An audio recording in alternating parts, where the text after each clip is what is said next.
Est-ce que tu peux commencer à prier? Est-ce que tu peux lever ta voix dans la présence de Dieu? Tu n'as pas besoin que la chorale commence à chanter pour parler avec ton Père. Tu peux te disposer devant le Seigneur. Tu peux adorer ce matin sa dimension de la sainteté. Tu peux lui dire, Seigneur, amène-moi encore dans les saints de saints. Est-ce que tu peux faire de cela ta prière ce matin? Tu peux faire de la chanson ta prière. Si tu étais au parvis, tu peux entrer et surmonter jusqu'à arriver dans les saints des saints. Désire ce matin tenir ton culte dans les saints des saints. Pas les claviers seulement, pas les drums s'il vous plaît. Les claviers et on chante. Nous entrons dans le sein du sein, une autre dimension, une autre dimension. Nous entrons dans les lieux célestes. Oh, dans les lieux, nous entrons dans le sein des saints. Une autre dimension de toi, Yeshua. Nous entrons dans les lieux célestes. Dans les lieux célestes. Nous entrons dans le sein des saints.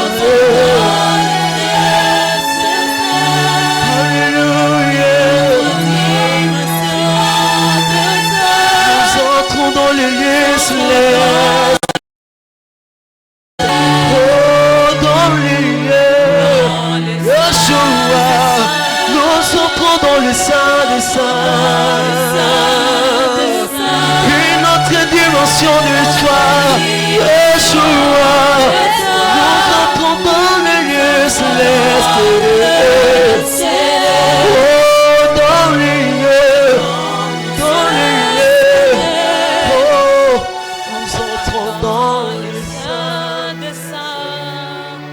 amène-moi dans les lieux célestes. Nous entrons dans les saints des saints. Nous voulons voir dans ta présence une autre dimension de toi. Dans les lieux célestes. Dans les lieux célestes. Amène-nous dans les lieux célestes. Nous voulons voir dans ta présence une autre dimension de toi. Dans les saints des saints. Dans les saints des saints. Seigneur, ce matin, nous ne voulons pas rester au parvis. Nous ne voulons pas rester dans les lieux saints. Mais nous voulons que tu nous amènes dans les saints des saints. Nous voulons entrer dans les lieux très saints. C'est là où nous voulons tenir notre culte ce matin. Nous voulons entrer là où tu es. Nous voulons voir une autre dimension de toi ce matin. Nous voulons expérimenter une autre dimension de ta présence. Nous voulons expérimenter une autre dimension de ta sainteté. Nous voulons expérimenter une autre dimension de ta gloire. Nous te prions de prendre place au milieu de nous, de régner dans ce culte, de conduire le tout du début à la fin et de glorifier le nom de Jésus. Nous chassons loin de ces lieux tout ce qui ne vient pas de toi, des envoûtements, les flèches de l'ennemi, tout ce que l'ennemi a fait contre ces cultes. Nous les déclarons nul sans effet. Nous proclamons que Jésus règne et qu'il règne et qu'il règne encore dans le nom de Jésus. Romains chapitre 7. Dans les saints des saints.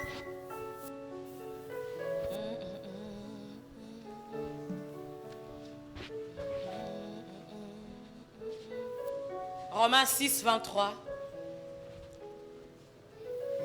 C'est bon.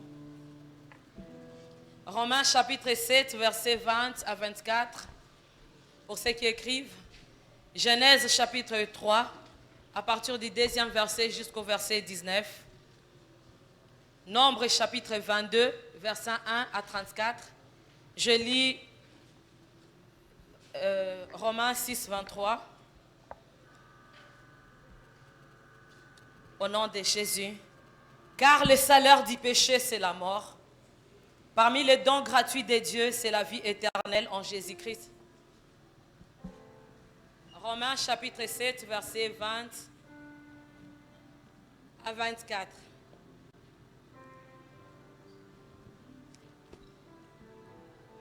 Et si je fais ce que je ne veux pas, ce n'est plus moi qui le fais, c'est le péché qui habite en moi. Je trouve en moi, c'est le péché qui habite en moi. Excusez. Je trouve donc en moi cette loi. Quand je veux faire le bien, le mal est attaché à moi. Car je prends plaisir à la loi de Dieu, selon l'homme intérieur. Mais je vois dans mes membres une autre loi qui lutte contre la loi de mon entendement et qui me rend captif de la loi du péché qui est dans mes membres. Misérable que je suis, qui me délivrera du corps de cette mort? Grâce soit rendue à Dieu par Jésus-Christ notre Seigneur. Genèse chapitre 3, versets 2 jusqu'à 4. La femme répondit au serpent: nous mangeons du fruit des arbres du jardin, mais quant au fruit de l'arbre qui est au milieu du jardin, Dieu a dit: vous n'en mangerez point et vous n'y toucherez point, de peur que vous ne mouriez. Verset 14 jusqu'à 19. L'Éternel dit au serpent: puisque tu as fait cela, tu seras maudit entre tous les animaux des champs. Tu marcheras sur ton ventre et tu mangeras de la poussière tous les jours de ta vie. Je mettrai une inimitié entre toi et la femme, entre ta postérité et sa postérité. Celle-ci t'écrasera la tête et tu lui blesseras les talons. Il dit à la femme: j'augmenterai la souffrance de tes grossesses, tu enfanteras avec douleur, et tes désirs se porteront vers ton mari, mais il dominera sur toi. Il dit à l'homme: puisque tu as écouté la voix de ta femme, et que tu as mangé de l'arbre au sujet duquel je t'avais donné cet ordre, si c'est ta Bible, pardon, tu vas souligner et puis tu vas méditer sur ces versets. Il dit à l'homme: puisque tu as écouté la voix de ta femme et que tu as mangé de l'arbre au sujet duquel je t'avais donné cet ordre, tu n'en mangeras point. Le sol sera maudit à cause de toi. C'est à force de peine que tu en tireras ta nourriture tous les jours de ta vie. Il te produira des épines et des ronces, et tu mangeras de l'herbe des champs. C'est à la sueur de ton visage que tu mangeras du pain, jusqu'à ce que tu retournes dans la terre d'où tu as été pris. Parole du Seigneur. Nous allons reprendre nos places. Que le Seigneur nous bénisse abondamment. Bonjour. Je bénis le Seigneur pour ta présence. Je bénis Dieu pour toi. Est-ce que tu peux acclamer pour toi-même?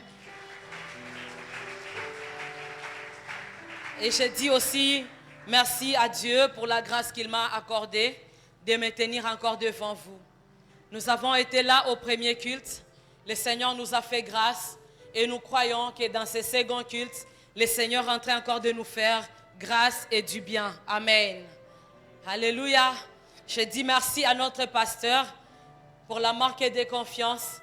Bien que nous avons constaté son absence, mais son Dieu est présent avec nous. Alléluia.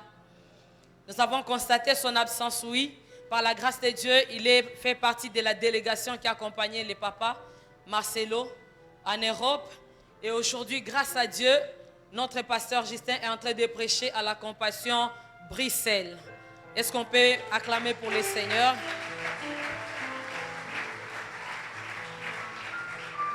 Hier, ils étaient à Paris, en France. Aujourd'hui, il est à Bruxelles. Et je crois que demain ou après-demain, ils seront en Suisse. Donc, je crois que la saison est très bonne. Et pour toi aussi, si tu le crois. Alléluia. Si tu avais un problème de visa, ma prière est que tu reçoives cela. Si tu avais un problème de dossier, que le Seigneur décante ton dossier. Amen. Nous bénissons le Seigneur pour ce dimanche consacré au culte de la sanctification. Dis après moi, sanctification. Et nous savons, à la compassion, nous avons 4 messages. Comme je l'avais dit la fois passée, nous avons les messages sur l'amour, sur la sanctification, la puissance et l'équilibre. Ce matin, nous sommes dans le cadre de notre message de la sanctification. Amen. Et dans ce culte de la sanctification, dans notre message de sainteté, mais dans ce culte de la sanctification, nous voulons vous proposer un thème qu'on a intitulé « Les péchés et leurs conséquences ». Les péchés au pluriel et leurs conséquences. Le but de ce message, mon frère, ma soeur, n'est pas de t'effrayer. Le but de ce message n'est pas de te juger. L'objectif que je poursuis dans ces enseignements n'est pas de te condamner. Mais l'objectif de ce message est de t'aider à prendre conscience par rapport à chaque acte que tu peux être en train de poser, tout en sachant que chaque acte que tu peux poser, il y a une conséquence. Positive, soit négative. Tout dépendra de la qualité de l'acte que tu as posé. Alors je dois te montrer, quand tu fais ça, regarde ce qu'il y a comme conséquence ou bien comme résultat. Amen, amen. Et comme nous le disons, pendant les cultes de puissance, le Seigneur répand sa puissance. Dans les cultes des projets, le Seigneur a répandu l'argent ici. Il nous a rendus riches. Alléluia. Les chefs d'entreprise, le PDG, les ministres de demain, les présidents de la République, les grandes dames d'affaires, les grands messieurs, les millionnaires, nous les grands hommes et les grandes femmes. Nous le croyons que pendant tout le temps où nous étions dans les messages des projets, le Seigneur a répandu l'onction financière. Nous le croyons. Amen. Et nous croyons aussi que chacun de nous, au temps prévu et marqué par le Seigneur, nous allons vivre l'exaucement. Et dans le culte de la sainteté, de la sanctification, le Seigneur répand l'esprit de la sanctification. Donc si tu avais un problème avec les péchés, sois sûr ce matin, le Seigneur est en train de répandre l'onction de la sanctification. Dans le culte de la sanctification, il nous donne la force de nous sanctifier davantage, afin de bien vivre notre richesse en Jésus-Christ et dans la sainteté. Saint, mais riche. Alléluia. Le péché et leurs conséquences. Qu'est-ce que le péché?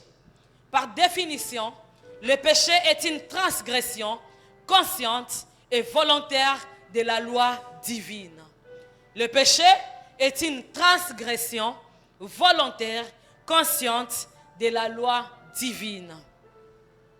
Le péché, c'est encore désobéir au commandement de Dieu. La désobéissance au commandement de Dieu, ça s'appelle le péché. Le péché, c'est encore mener sa vie loin de Dieu. Lorsque tu mènes ta vie loin de Dieu, tu es en train de pécher contre le Seigneur. Parce que Dieu, quand il t'a créé, quand il a permis que tu donnes à Jésus-Christ ta vie, comme Seigneur et Sauveur, il a besoin que tu dépendes totalement de lui. Il n'a pas besoin que tu mènes ta vie comme bon te semble. Il n'a pas besoin que tu vives dans le libertinage. Quoique nous ayons la liberté en Christ, quoique nous ayons le libre arbitre de faire le choix, il a dit, je mets devant toi la vie et la mort, c'est à toi de choisir. Il nous a donné la liberté, mais il ne nous a pas donné il nous a pas laissé vivre dans les libertinages. Il n'a pas besoin que nous puissions mener notre vie loin de lui. C'est-à-dire, tu mènes ta vie comme tu l'entends, comme tu le sens, comme tu veux. C'est pécher contre Dieu. Alléluia. Nous devons vivre, nous devons mener notre vie comme Dieu le veut, selon sa parole et selon sa volonté. Non pas selon notre volonté, non pas selon notre bon vouloir. Le péché, mes frères et sœurs, n'est pas seulement, ou bien ne se limite pas seulement à la transgression des 10 commandements que Dieu nous avait donnés par Moïse. le péché ne se résume pas seulement dans les 10 commandements que Moïse nous avait prescrits, mais le péché va au-delà. Au-delà de l'impudicité, au-delà du vol, au-delà de la jalousie, au-delà des critiques, le péché va au-delà de ces choses. Alors, c'est quoi encore le péché? Le péché, bien-aimé dans le Seigneur, c'est offenser Dieu. C'est offenser Dieu. C'est-à-dire attrister Dieu. Attrister le Saint-Esprit.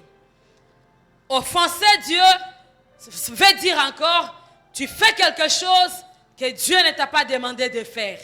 Ça l'attriste et Dieu n'approuve pas. Lorsque Dieu a dit à Moïse, par exemple, il a dit, je vois Moïse dans le désert, avec le peuple d'Israël, accablé, oppressé par la soif, et qui tourmente Moïse.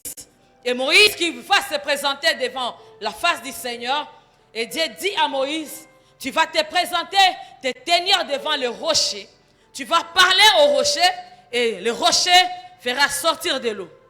Moïse qui part et qui se tient devant le rocher, au lieu que Moïse parle au rocher, comme le Seigneur l'avait prescrit, Moïse a fait quoi? Il a frappé les rochers. Dieu a dit, tu parleras au rocher. Mais Moïse a frappé les rochers. Le fait seulement que Moïse il frappait les rochers, le Seigneur, la Bible dit que la colère de l'Éternel s'enflamma contre Moïse. C'est-à-dire que Moïse avait péché contre Dieu. Ce que Moïse avait fait là, ce n'est pas prescrit dans les 10 commandements. C'est une offense. Il avait offensé l'Éternel. Il avait attristé Dieu. Il a fait quelque chose que le Seigneur ne lui avait pas demandé de faire. Lorsque nous regardons toujours dans la Bible, nous voyons l'histoire de David. Je vois David qui va faire le dénombrement des peuples d'Israël. Faire le dénombrement, c'est pas mal. Compter la population, compter le nombre.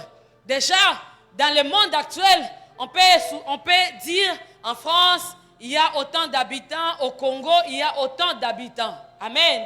On connaît comment, c'est parce qu'on compte par naissance. Déjà, dès que les enfants naissent, on sait comptabiliser. Lorsque les gens meurent, on sait savoir que le taux de la croissance est plus fort par rapport au taux de décès. Alléluia. Alors, ce n'est pas mauvais compter son peuple. Ce n'était pas mal. Mais comme Dieu n'avait pas demandé à David d'aller faire le dénombrement, l'Éternel, la colère de l'Éternel s'était enflammée contre David. Ainsi dans nos vies, mes frères et sœurs, très souvent nous offensons l'Éternel.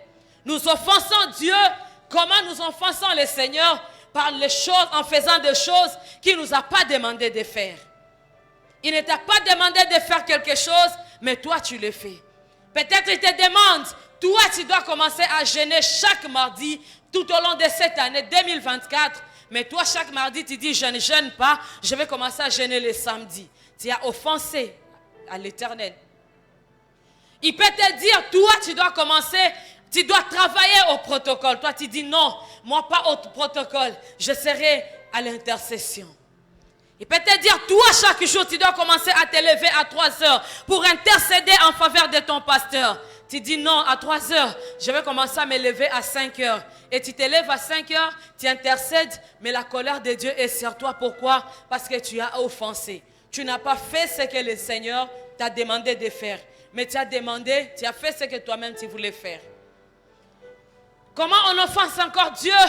Tu peux être là, tu te dis, à partir d'aujourd'hui, je prends l'engagement, je vais commencer à payer le loyer de l'église. Chaque mois, je vais commencer à donner $10.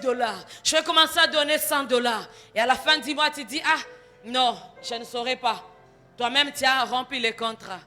Pourtant, tu as dit que tu vas commencer à faire. Lorsque tu ne le fais pas, tu as offensé le Seigneur. Lorsque tu dis qu'à partir d'aujourd'hui, je vais commencer à lire ma Bible. Chaque jour un chapitre. Lorsque tu ne le fais pas, tu as offensé le Seigneur. Alléluia. Parce que tu ne fais pas ce qu'il t'a demandé de faire. Et tu ne fais pas ce que tu as dit que tu vas commencer à faire. Ce sont des offenses à l'Éternel. Amen, amen. Et lorsque tu offenses Dieu, mon frère, ma soeur, sois sûr que la colère de l'Éternel sera sur ta vie. Tu peux te dire, moi je ne suis pas dans l'impudicité. Moi je ne vole pas. Moi je ne critique pas. Moi je ne suis pas dans l'adultère. Moi je ne suis pas dans l'idolâtrie. Moi je ne me prosterne pas devant les statues. Mais est-ce que tu fais ce que le Seigneur te demande de faire? Est-ce que tu fais ce que tu as dit à Dieu que tu vas commencer à faire? Rentre en toi-même. Essaie d'observer. Est-ce que tu fais ce que toi-même tu as dit que tu vas commencer à faire? Très souvent, non. Si tu es sincère envers toi-même, tu vas te rendre compte que quelque part tu avais dit, le Seigneur t'avait demandé de donner telle chose à telle personne, tu n'avais pas fait, tu as commis une offense. Il t'a dit, tu vois comme la chorale est là, tu dois commencer à acheter l'épargne pour la chorale. Tu dois commencer à acheter les détergents pour qu'on nettoie l'église. Mais tu n'as pas fait, tu avais acheté seulement une seule fois. Et les autres fois, tu as abandonné.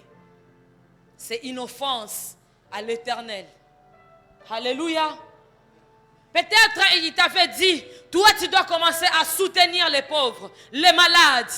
Tu as fait seulement une fois, 2 fois, et puis tu ne fais plus. C'est une offense à l'Éternel. Est-ce que tu fais ce que le Seigneur te demande de faire? Et tu es en train de faire ce que Dieu te demande? Et tu es en train de faire ce que Dieu t'avait demandé de faire?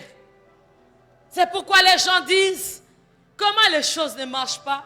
Je ne vis pas dans le péché. Je ne fais pas telle chose. Mais pourquoi je ne vois pas la main de Dieu? Lorsqu'il y a une offense, la Bible dit que la colère de l'Éternel s'était enflammée contre Moïse. Lui qui était destiné à aller en Canaan, il s'était limité en cours de route. Parce qu'il n'avait pas fait ce que le Seigneur lui avait demandé de faire. Alléluia. Lorsque tu ne fais pas ce que Dieu te demande de faire, attention que cela ne puisse raccourcir ton chemin. Que la colère de l'Éternel ne puisse pas s'enflammer contre ta vie. C'est quoi encore le péché? Le péché, mes frères et sœurs, c'est aussi offenser son prochain. Offenser son prochain. C'est-à-dire pécher contre son prochain. Ici, très souvent, nous les chrétiens, nous sommes des spécialistes en ça. Surtout les hommes là qui aiment trop prier, des trop spirituels. Nous sommes très spécialistes en ça. Comment tu peux offenser ton prochain? Nous offensons notre prochain par des paroles blessantes, par notre langage, par le langage qui n'est pas bon, par des langages, des paroles blessantes, des langages qui manquent de la douceur à l'intérieur, qui manquent la grâce à l'intérieur. Nous parlons avec violence à notre prochain. Nous parlons avec méchanceté. Nous parlons avec mépris au prochain. Lorsque tu parles avec méchanceté à ton frère, à ta soeur, tu es en train de commettre une offense. Tu es en train de pécher contre Dieu. Tu sais pourquoi tu pêches? Parce que tu parles méchamment à la créature créée à l'image de Dieu. Lorsque tu blesses ton prochain, c'est Dieu qui est en train de blesser. Parce qu'il est créé à l'image et à la ressemblance de son Créateur. Alléluia.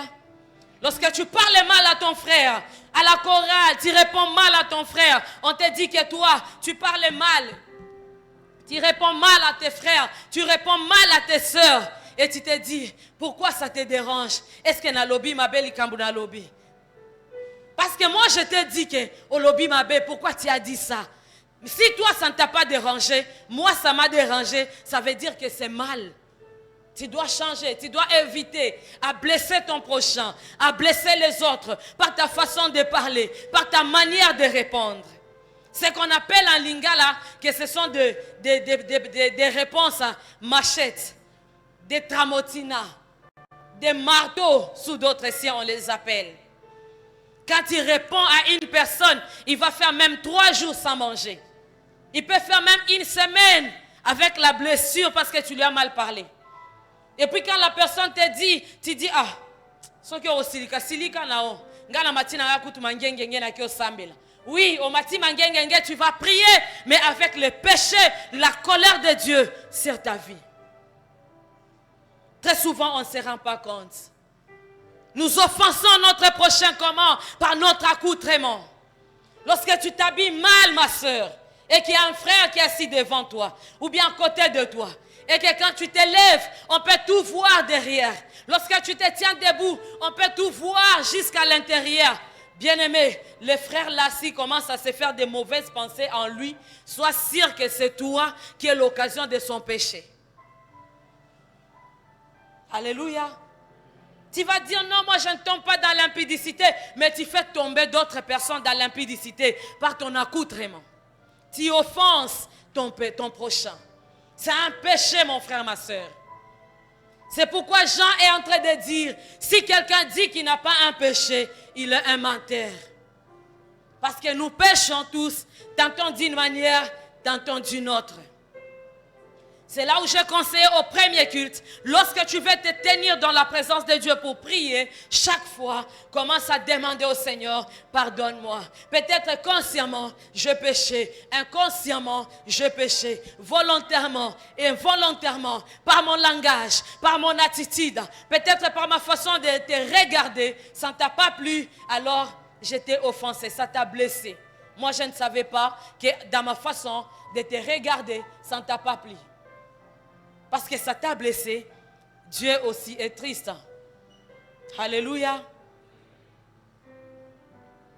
Le péché, mes frères et sœurs, c'est quoi encore? Le péché, c'est se détourner de la volonté parfaite de Dieu.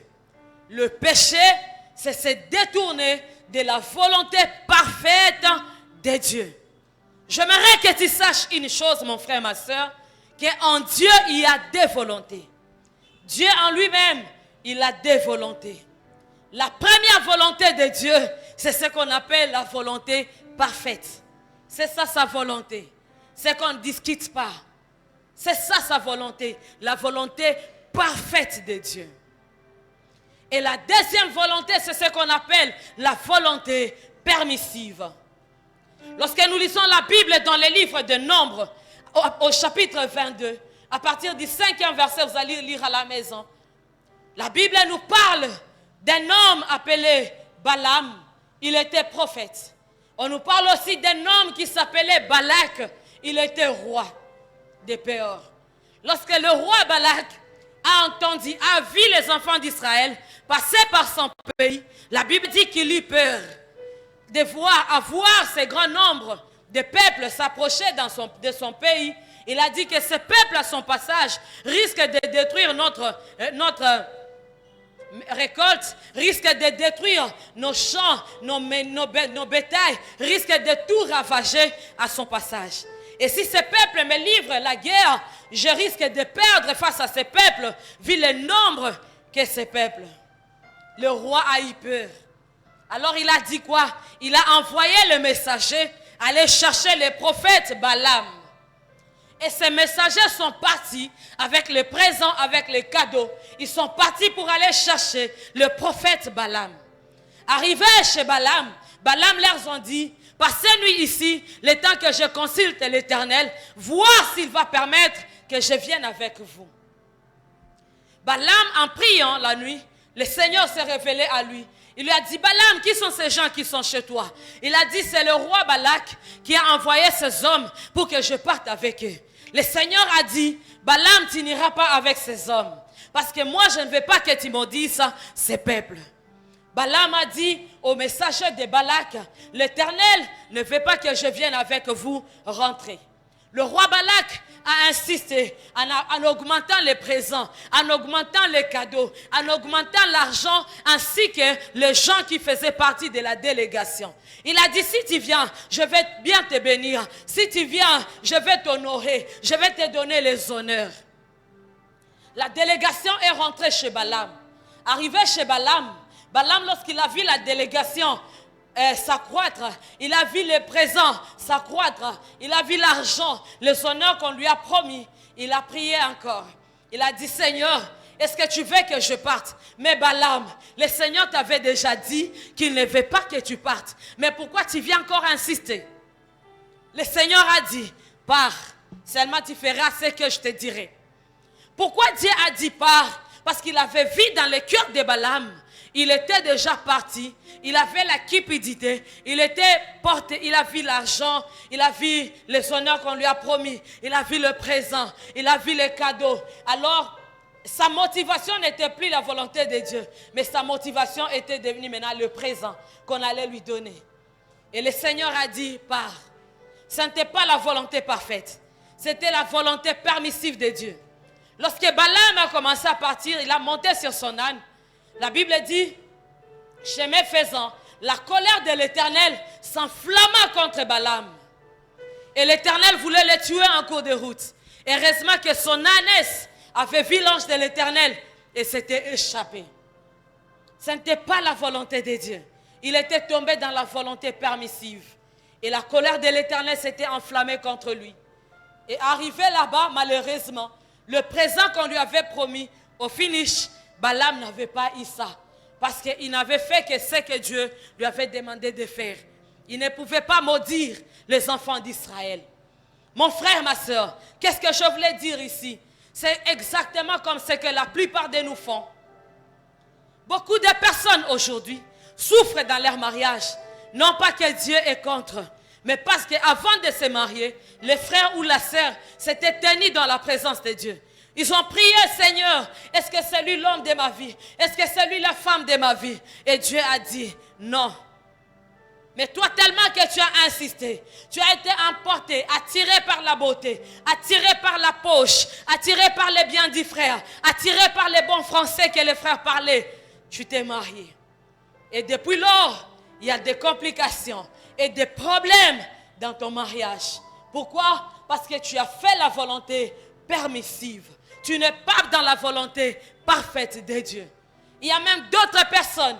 Par rapport au travail, le Seigneur t'avait dit, fais tel travail, pas l'autre. Mais toi, tu as dit non, c'est l'autre qui paye bien. Le Seigneur t'a laissé partir là-bas. Mais la colère de l'Éternel est sur toi. Parce que tu n'es pas dans la volonté parfaite de Dieu, mais tu es dans la volonté permissive. Alléluia. Lorsqu'on est dans la volonté permissive, les choses ne sont pas faciles. Les choses ne sont pas faciles lorsqu'on est dans la volonté permissive. Alors, il y a même d'autres personnes qui le Seigneur ils avaient demandé à Dieu, est-ce que je dois être à tel endroit ou bien à tel endroit? Dieu t'a dit, tu dois être à telle place. Et toi tu dis non, moi j'aime à telle place. Et aujourd'hui tu souffres parce que tu n'es pas au lieu, à l'endroit où le Seigneur voulait que tu sois. Amen.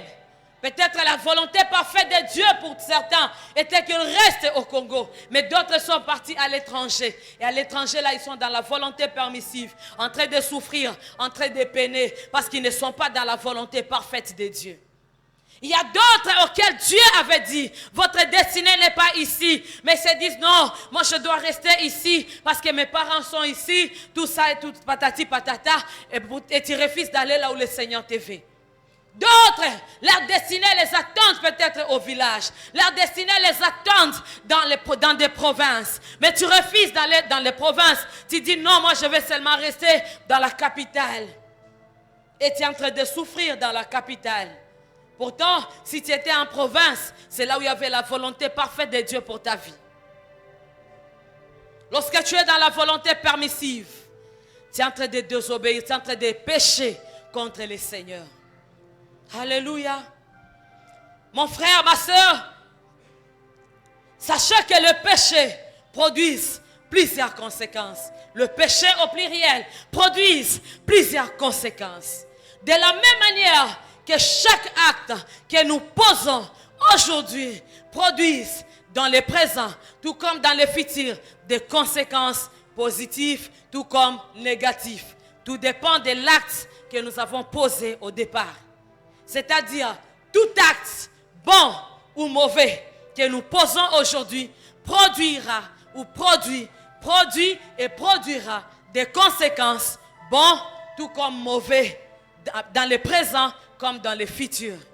De la même manière, tout péché que nous posons aujourd'hui, tôt ou tard, ça produira des conséquences. Amen. Ça produira des conséquences. La Bible dit que tant que les cieux et la terre subsisteront, la loi de la semaille et de la moisson ne passeront pas. Lorsque tu sèmes dans les péchés, attends-toi à vivre les conséquences de péché que tu commets. C'est là où, par exemple, tu verras une jeune sœur qui prend plaisir à vivre dans l'impudicité, elle ne fait qu'avorter, avorter. Chaque mois, tu avortes un bébé. Chaque mois, tu avortes un bébé. Chaque mois, tu avortes un bébé. Et Dieu te fait grâce, tu as un mariage. Demande à Dieu pardon, il te pardonne. Bébé vient. Depuis au bandaki ozela, bébé vient. Bébé azo vient. Bébé vient, bébé azo vient. Pourquoi? Parce que tu as commis trop d'avortements. Et peut-être on a pu endommager le trompe. Peut-être on a pu enlever la matrice sans que tu ne te rendes pas compte. Il y a même d'autres frères. Toi, tu te contentes seulement à faire avorter les filles d'autrui. Quand tu te maries, attends que ta femme conçoive. Vous allez à l'hôpital, on dit, il n'y a rien. Il n'y a rien. Mais quand tu rentres toi-même dans ta subconscience, tu te dis, Seigneur, peut-être c'est la grossesse là que j'avais enlevée. Il y a d'autres, je n'ai pas dit que toute la stérilité ou le fait de ne pas voir les enfants, c'est parce que forcément on a y avorté, non. Mais il y a d'autres, c'est vraiment ça la cause. Tu te plains à jouer avec les filles d'autrui, Dieu te fera grâce, tu auras tes enfants.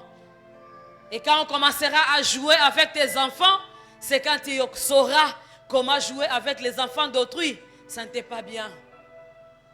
Ma soeur, tu t'as mise à sortir avec les maris d'autrui.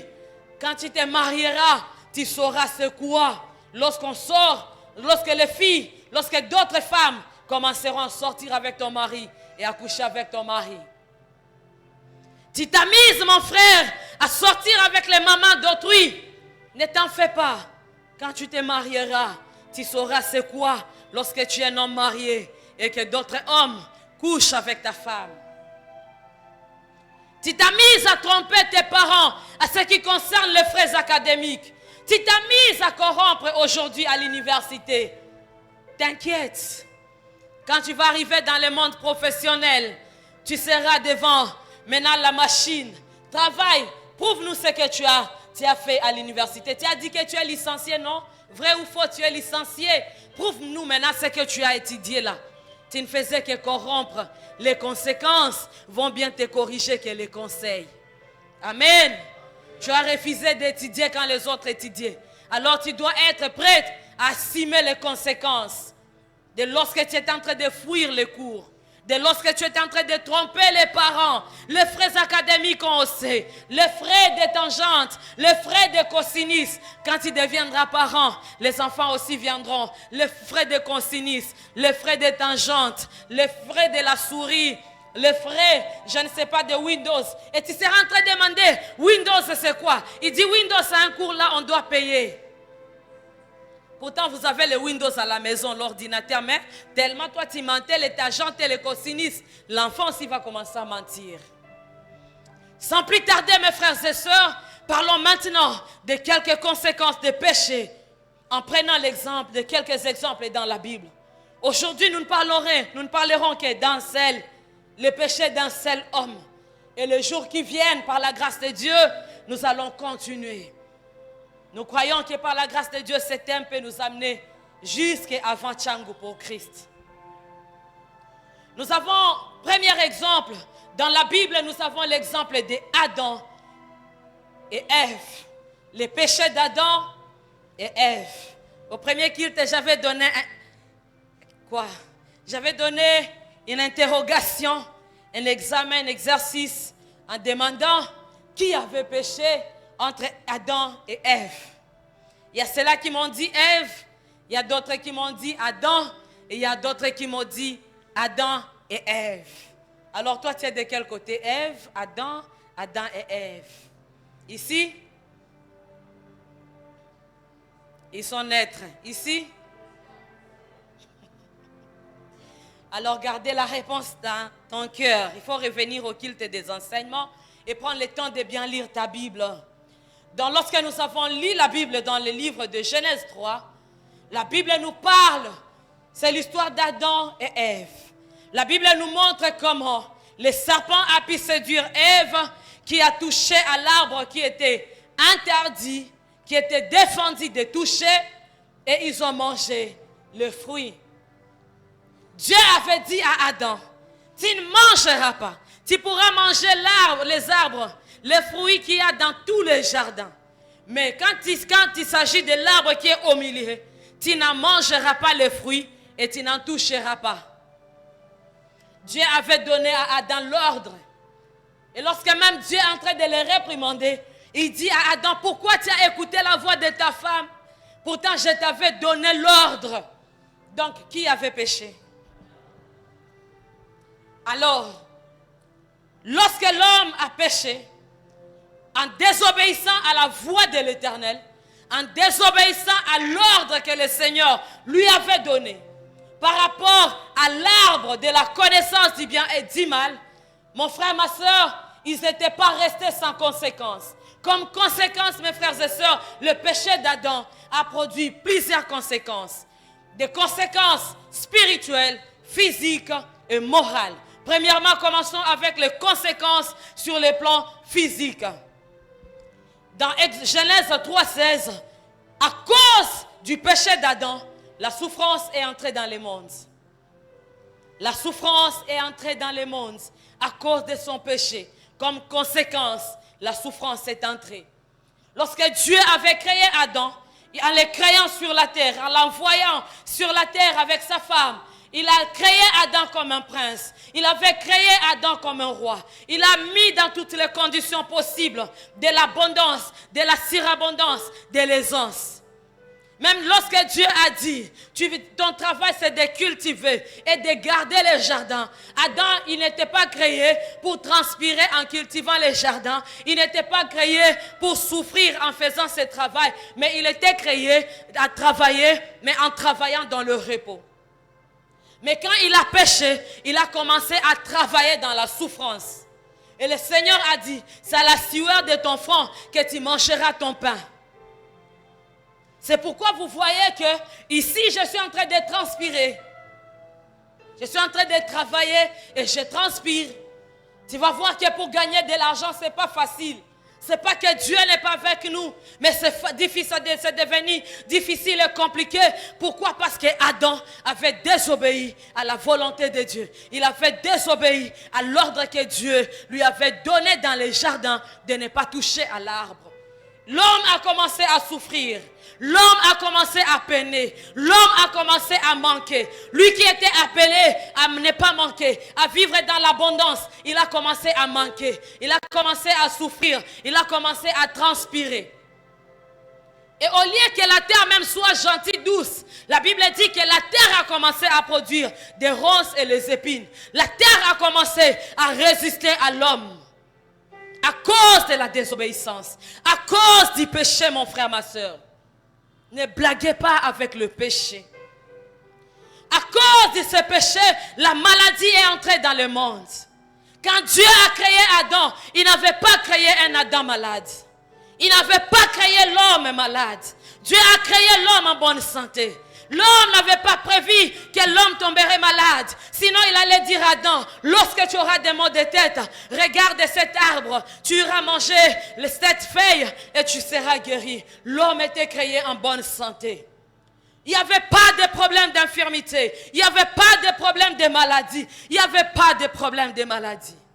Mais à cause du péché de l'homme a commencé à tomber malade. Et au lieu seulement qu'il se limite à tomber malade, il y a maintenant même des maladies incurables.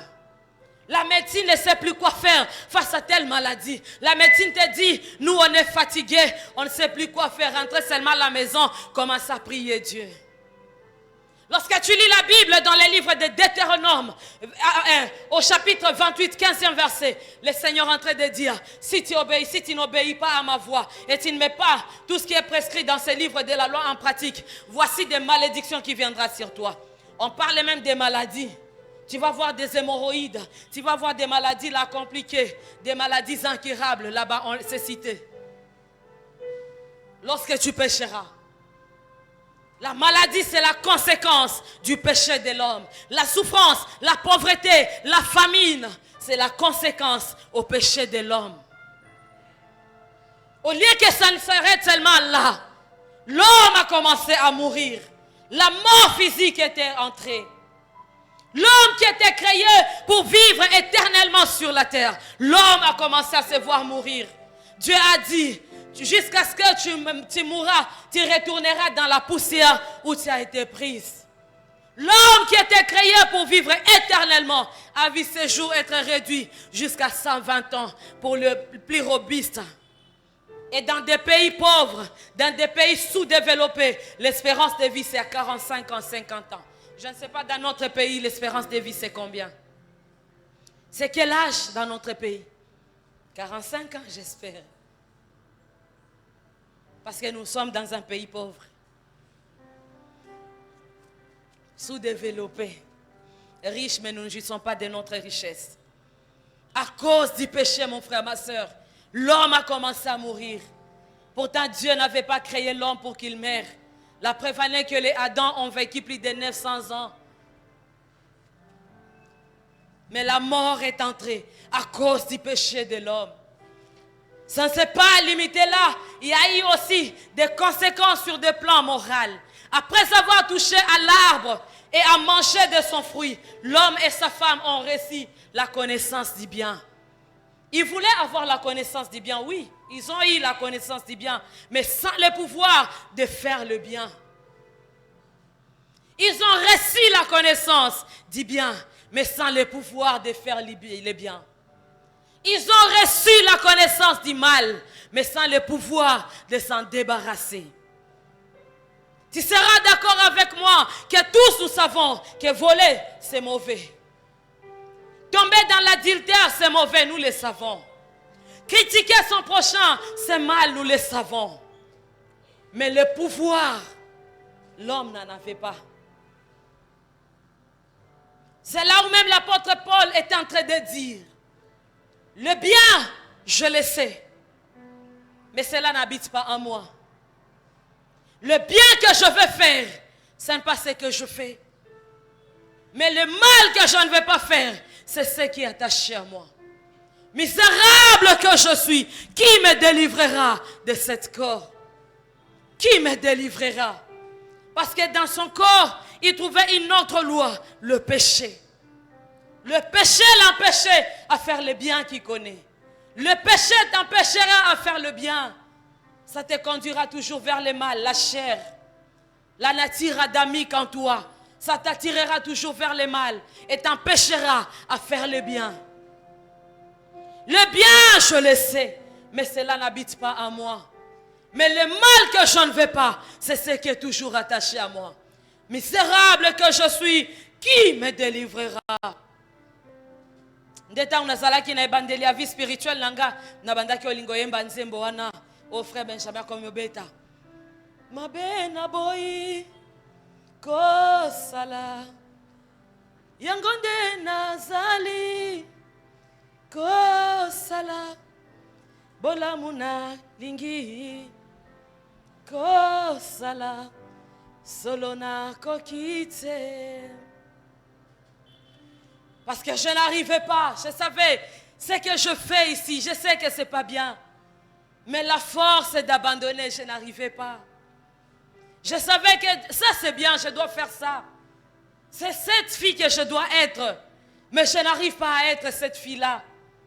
Parce qu'en moi, il y avait la nature adamique. Parce qu'en moi, il y avait la chair. Je vivais encore selon la chair, non pas selon l'esprit. Mais gloire soit rendue à Dieu. Parce que Jésus, par sa mort, il nous a donné le pouvoir. Il nous a donné le pouvoir. Alléluia. Jésus-Christ nous a donné le pouvoir de vaincre le mal et de faire le bien. Il nous a donné le pouvoir. Ça ne s'était pas limité seulement là.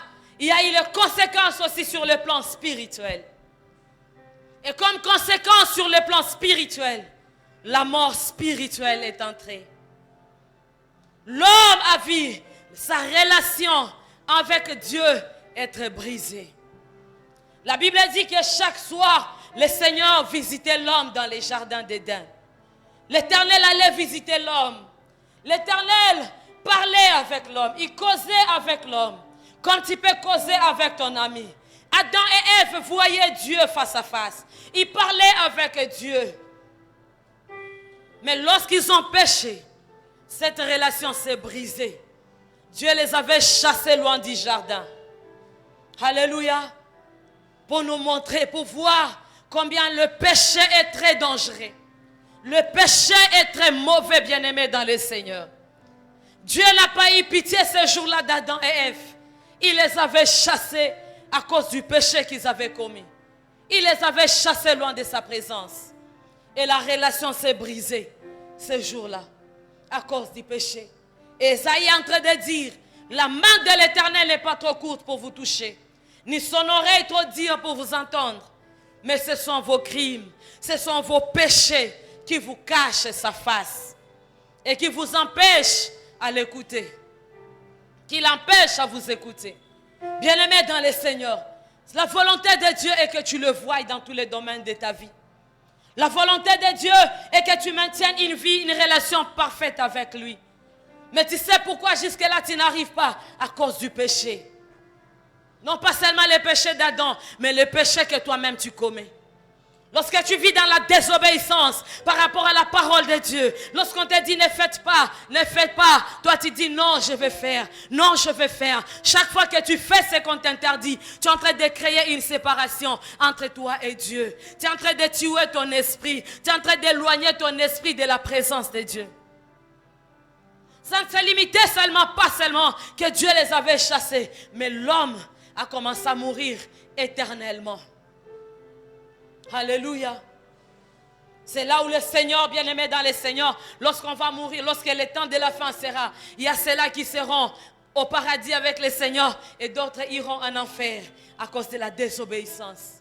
Le péché empêchera à l'homme qui avait été créé pour vivre éternellement dans la présence de Dieu, qui a été créé pour vivre éternellement en relation parfaite, harmonieuse avec le Seigneur, se voir finir son éternité loin de Dieu dans le feu éternel.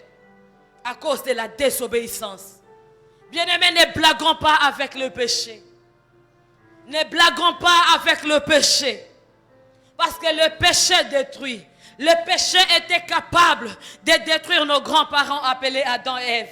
Le péché était capable de les faire sortir dans les plans de Dieu. De les faire sortir dans leur destinée. Ne blaguons pas avec le péché. Lorsque tu as eu grâce, tu ne connaissais pas Jésus. Tu menais ta vie comme bon te semblait. Maintenant que tu as donné ta vie à Christ, ne blague plus avec le péché. Lorsque tu étais dans les ténèbres, dans le monde, tu parlais comme le monde. Tu t'habillais comme le monde. Maintenant que tu es en Christ, parle comme chrétien. Habille-toi comme chrétien. Prends soin à obéir au commandement de l'Éternel. Lorsque tu obéiras, tu verras ta relation être rétablie. Parce que par la mort de Christ à la croix, il nous avait rétablis dans notre droit. Alléluia. La Bible nous dit que par la mort, par le péché d'un seul homme, le péché, les conséquences du péché a touché toute l'humanité. Le péché d'Adam, jusqu'à aujourd'hui, nous payons les conséquences. Nous subissons cela. Vrai ou faux? Mais lorsque tu donnes ta vie à Jésus-Christ, bien-aimé dans le Seigneur, tu es restauré, tu es rétabli. Le Seigneur te ramène dans ton état initial de la création, en Christ Jésus. Mais une fois que tu es en Christ, tu ne dois plus continuer à pécher. Tu dois maintenant vivre selon la parole de Dieu. Tu dois prendre la résolution d'obéir, de respecter l'ordre que le Seigneur a établi dans sa parole. Tu dois obéir, tu dois respecter la parole de Dieu. Parce que même lorsque Dieu a dit à la femme, j'augmenterai les douleurs de tes grossesses, c'est-à-dire que la douleur, il y en avait, mais à cause du péché, on a augmenté la douleur. Mais quand tu es en Christ Jésus, en priant pour toi-même, tu peux te dire, femme, Seigneur, en Christ, tu as dit que tu augmenteras, mais en Christ, cette malédiction peut être ôtée. La douleur, oui, mais on s'en augmenter et l'ongwa. Si par le péché d'un seul homme, toute l'humanité a été touchée, et aussi par l'obéissance d'un seul homme, Jésus-Christ, toute l'humanité peut être sauvée. Que Dieu bénisse sa parole. Nous nous tenons debout. Par l'obéissance de Jésus-Christ à la croix, En acceptant d'aller mourir, il est mort une fois pour toute l'humanité. Il a donné sa vie pour que le monde soit sauvé. Il avait donné sa vie pour que moi et toi nous puissions pas périr. Il avait donné sa vie pour que moi et toi nous puissions pas finir notre course loin de Dieu. Pour que moi et toi nous puissions pas vivre dans la souffrance. Pour que moi et toi nous puissions pas vivre dans les manques, dans des maladies compliquées, dans des maladies incurables. Jésus-Christ a tout payé à la croix. C'est possible que par son obéissance, bien-aimé, ce matin que tout change dans ta vie. Seulement prends la décision d'obéir à la parole de Dieu. Prends la décision de marcher dans la sainteté. Prends la décision de te sanctifier, de ne plus vivre dans le péché, de ne plus vivre dans la désobéissance. Commence à prier le Seigneur. Élève ta voix. Commence à prier. Demande au Seigneur de te donner la force de vivre dans la sainteté. Demande au Seigneur de te donner la force. Est-ce que je peux entendre ta voix? Je peux entendre ta voix. Nous sommes encore au début du mois. Seigneur, donne-moi la force ce mois demain, que je marche dans la crainte de ton nom, que je marche dans la sanctification. Donne-moi la capacité de vaincre le péché. Donne-moi la capacité de vivre loin du péché.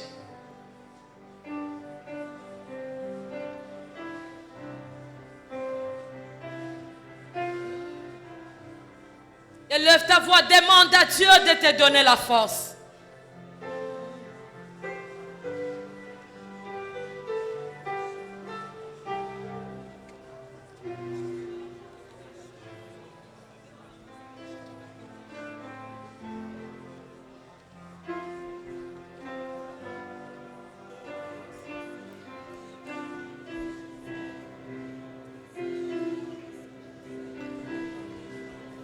Est-ce que le voix peut s'élever et prier le Seigneur?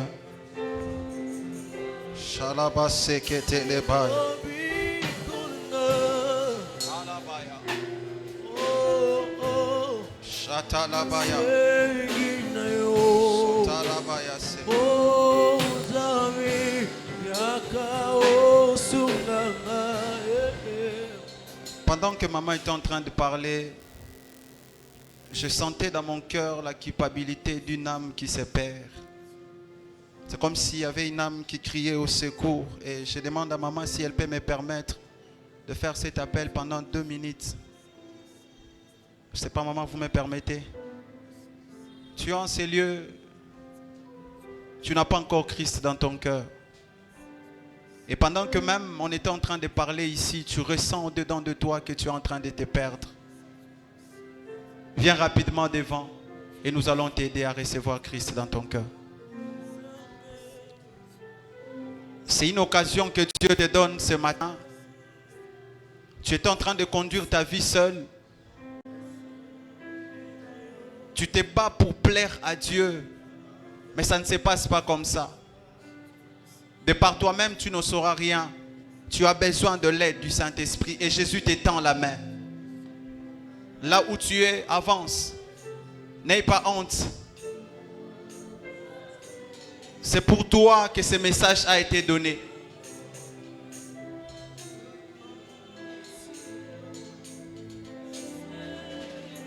N'hésite pas de t'approcher. Dieu a besoin de toi.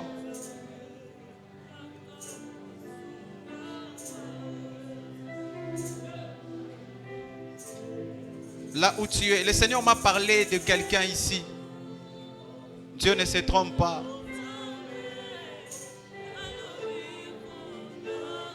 Gloire à Dieu. Est-ce qu'on peut acclamer le Seigneur?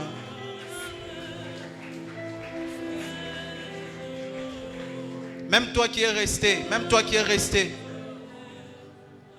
même toi qui es resté, tu sais, il se peut même que tu fréquentes l'église, mais jusque-là, tu n'as aucune relation personnelle avec le Saint-Esprit. Tu n'as aucune relation personnelle avec Christ. N'hésite pas là où tu es, approche. C'est ton jour. Dieu veut changer ton histoire ce matin.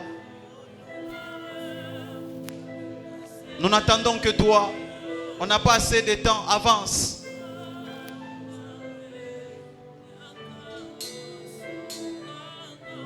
Gloire à Dieu.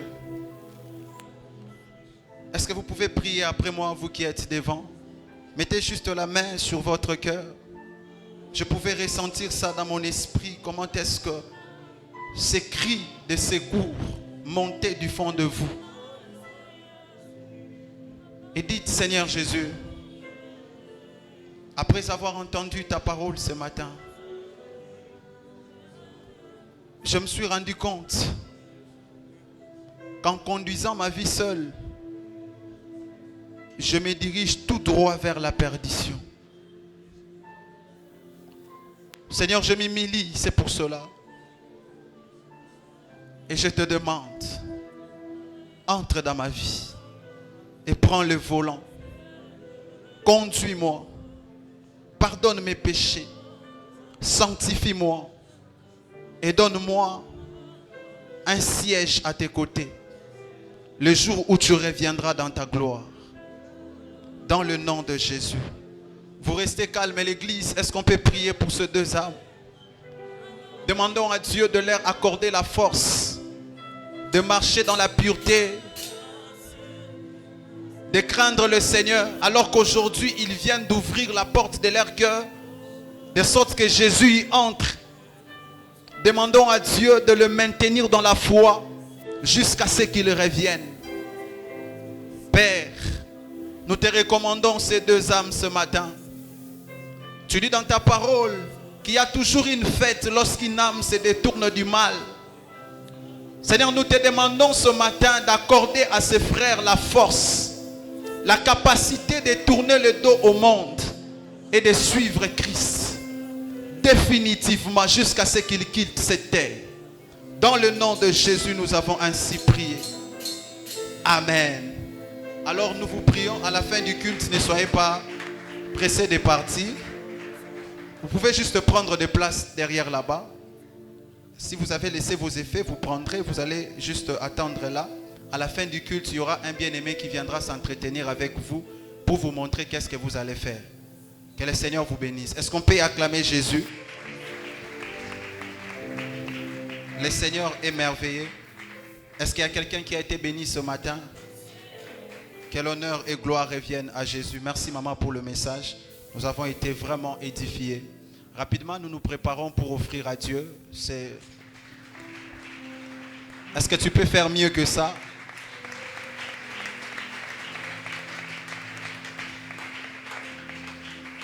Alors, ce matin, nous aurons principalement 3 services. Au premier service, nous avancerons avec les offrandes du prophète dans le panier blanc, les offrandes ordinaires dans le panier rose. Et au second service, nous allons nous approcher avec nos dîmes et offrandes d'action de grâce. Et en troisième lieu, vous avez votre engagement pour le loyer, ainsi que votre contribution pour l'achat parcelle. Vous avancerez pour le déposer dans le panier. Rapidement, nous nous approchons, on priera après. Est-ce qu'on peut avancer pour offrir à Dieu?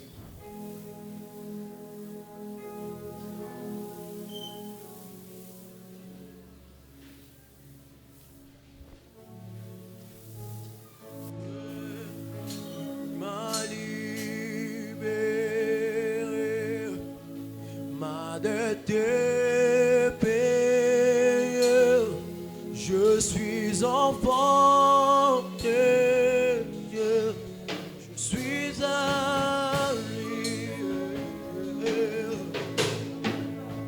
et dans sa maison, je trouvais ma place, je suis enfant de Dieu, je suis un lieu, il m'a libéré,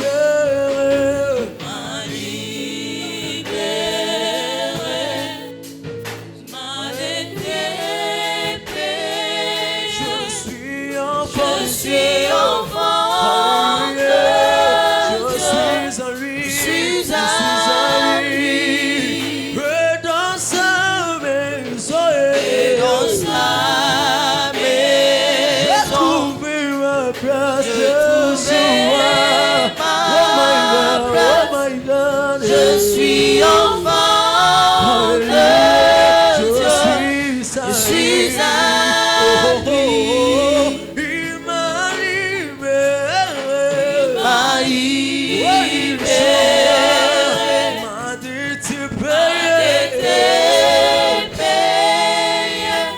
Vous avez votre dîme, offrande d'action de grâce avancée. Maman priera pour vous. Vous avez apporté votre dîme et offrande d'action de grâce avancée.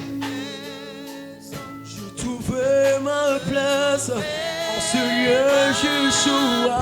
Je suis enfant de Dieu. Je ne suis pas pécheur, je suis enfant de Dieu. Alléluia.